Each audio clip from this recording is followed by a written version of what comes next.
أينما كنتم بكل خير وكل عام وأنتم بألف خير مناسبة عيد الميلاد المجيد.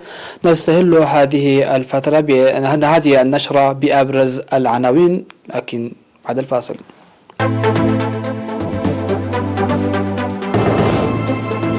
ارتفاع نسبة الولادة في عيادة فروع الصحية ب15%. تطعيم مجاني لحوالي 37,000 ماشية في مدينة الدخالة. سينما روما تحتضن حفلة موسيقية بمناسبة رأس السنة وعيد الميلاد. قصف إسرائيلي جديد على جنوب سوريا.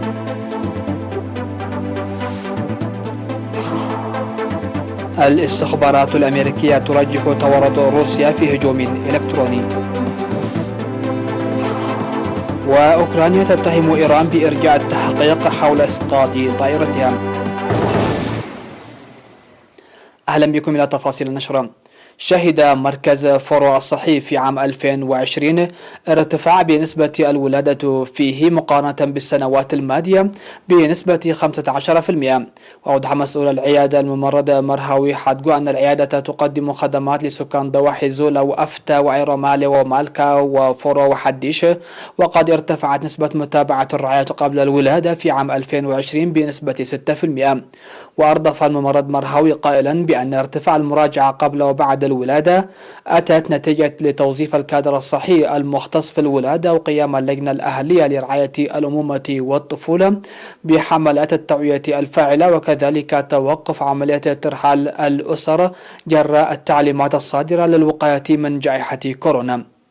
وفيما يتعلق ببرامج التطعيم، أشار الممرض مرهوي إلى أن العيادة تقدم تطعيم منتظم لأكثر من 10 أمراض تطعيمية للأطفال ضد أمراض السل والشلل والسعي والسعال الديكي وغيرها من الأمراض الفتاكة، وكذلك تقديم تطعيم للنساء في مرحلة الولادة ابتداء من عمر 15 عاما ضد الالتهاب. وذكر الممرض مرهوي بأن الأجهزة الطبية المتوفرة تدريجيا وخاصة الثلاجات الحافظة للأدوية ظلت تساهم بفعالية في إنجاز أعمالهم، وأن افتتاح عيادة في منطقة أمل ساعد في تخفيف الضغط على مركز فروع الصحي. وذكر الممرض مرهوي بأن 26% من الأمراض التي أصابت الأطفال دون السن الخامسة في عام 2020 كانت نتيجة لقلة النظافة، ولدرء ذلك تجري أعمال النظافة البيئية الأهلية بصورة واسعة. شهدت 9 إدارات ضواحي بمدينة الدخالة تقديم خدمات التطعيم المجاني لحوالي 37,000 من الماشية. وأوضح البيطري تخل مريم قبرهيوت بأن الحملة شهدت تطعيم 20,700 من الماعز والضأن ضد الإجهاد، و15,000 من الماشية ضد مرض الجدري، وحوالي 2,300 من الكلاب ضد داء الكلاب.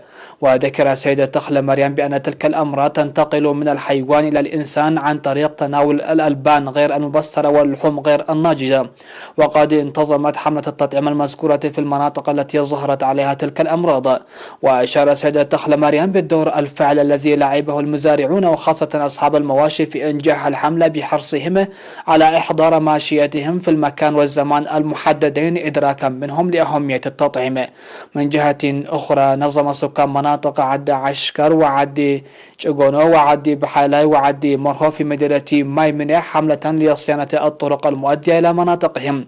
وأفاد مراسل وكالة إيرينا بأن أعمال النفير المنتظمة جرت في سهول عوبل لصيانة الطريق الرابط بين مايمنة ومنطقتي حدش عدي وعد عشكر. كما قام سكان ضاحيتي عد بحالاي وعد مرهو بصيانة الطريق الذي يربط بين مايمنة وحدش عدي والذي جرفته السيول. وقال المشاركون في الآراء التي أدلوا بها بأن الأعمال الجارية حسب قدراتهم تساهم في إيجاد الحلول المؤقتة فقط، مناشدين بتعظيم الآليات لهم لإيجاد الحلول المستدامة. احتضنت سينما روما حفلة موسيقية بمناسبة رأس السنة وعيد الميلاد المجيد تحت شعار التاريخ بالفن، وقدمت في البرنامج الثقافي الذي انتظم بالتعاون بين مركز تدريب قوات الدفاع ووزارة الإعلام فقرات فنية اشتملت على مؤلفات وألحان تعكس نداء الشعب الإرتري وتصديه بكافة أنواعه ابتداء من خمسينيات القرن الماضي. قام بأدائها كوكبة من المطربين الشباب الواعدين. كما شهد البرنامج الذي استمر لحوالي ساعتين قصائد شعرية ودراما تعكس الأوضاع الراهنة.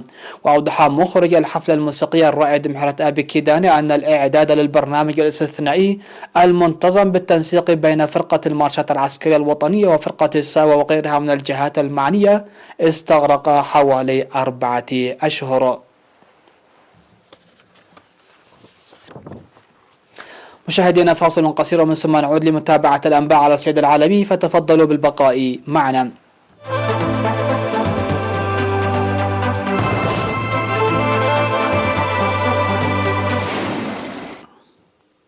على الصعيد العالمي، أفادت وكالة الأنباء السورية الرسمية سانا بأن الدفاعات الجوية السورية تصدت لعدوان جوي إسرائيلي في جنوب البلاد.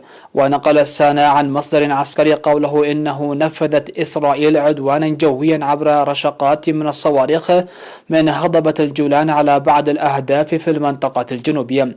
من جهته، أفاد المركز السوري لحقوق الإنسان بأن الغارات الإسرائيلية استهدفت مواقع تتمركز فيها ميليشيات إيرانية وحزب الله اللبناني، واستفرت عن وقوع قتلى وجرحى لم يحدد عددهم. وذكر المرصد أن انفجارات في كتيبة الرادار قرب قرية الدور بريف السويداء التي تتواجد فيها أو بها ميليشيات إيرانية وحزب الله اللبناني نتيجة قصف إسرائيلي استهدف الموقع بشكل مباشر بأكثر من ضربة ما أدى إلى وقوع قتلى وجرحى. وشنت إسرائيل مئات الضربات الجوية والصاروخية على سوريا منذ اندلاع الحرب في 2011، وقد استهدفت هذه الضربات مواقع للجيش السوري وأخرى لقوات إيرانية ولحزب الله اللبناني. خلصت أجهزة الاستخبارات الأمريكية إلى أن روسيا هي على الأرجح مصدر الهجوم الإلكتروني الواسع الذي استهدف وكالات حكومية ومسؤولين كبارا في الولايات المتحدة في ديسمبر.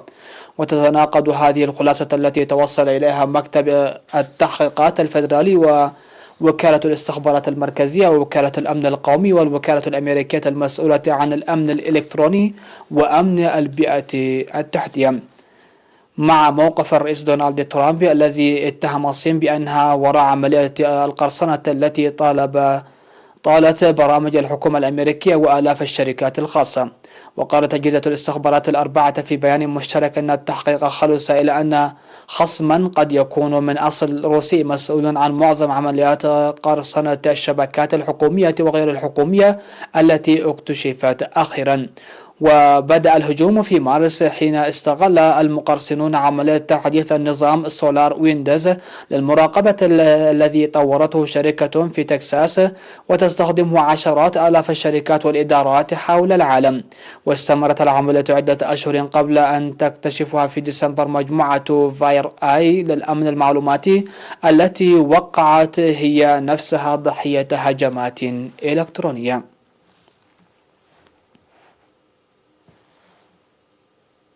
اتهم رئيس الخطوط الجوية الدولية الأوكرانية إيران بالمماطلة في التحقيق في قضية طائرة البوينغ التي أسقطتها قواتها المسلحة قبل عام، داعيا إلى زيادة الضغط على الجمهورية الإسلامية.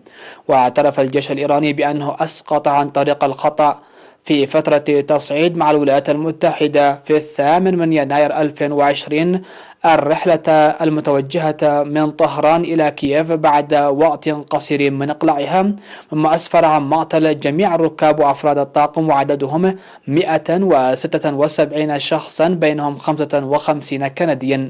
واستنكر ديكنيه إعلان إيران عن دفع 150 ألف دولار لكل أسرة من أسر الضحايا، وقال هذه ليست مفاوضات لكنها استراتيجية إعلامية جديدة، مضيفا أنه لم يلقي أي اطراح رسمي من طهران. من جهتها أعلنت وزارة الخارجية من جهتها أعلنت وزارة الخارجية الأوكرانية أنها تلقت تقريرا فنيا أوليا من طهران في 31 من ديسمبر حول ملابسات الكارثة.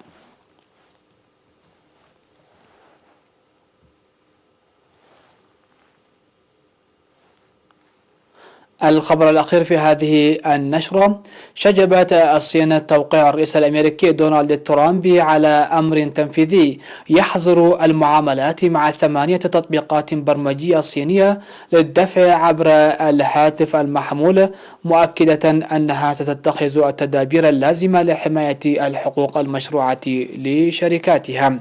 وقالت المتحدثة باسم وزارة الخارجية الصينية هو شون بيانغ أن الخطوة مثال آخر على ما وصفته بإساءة الولايات المتحدة استخدام القانون الوطني لقمع الشركات الأجنبية، معتبرة أن هذه الخطوة ليس من شأنها إلحاق الضرر بالشركات الصينية فحسب، بل أيضا بمصلحة الولايات المتحدة والمستهلكين الأمريكيين. وأضافت يينغ أن نحث الولايات المتحدة على الالتزام بقواعد اقتصاد السوق والمنافسة العادلة وتوفير بيئة عمل عادلة وغير تمييزية للشركات الأجنبية بما فيها الصينية للاستثمار والعمل في الولايات المتحدة الأمريكية.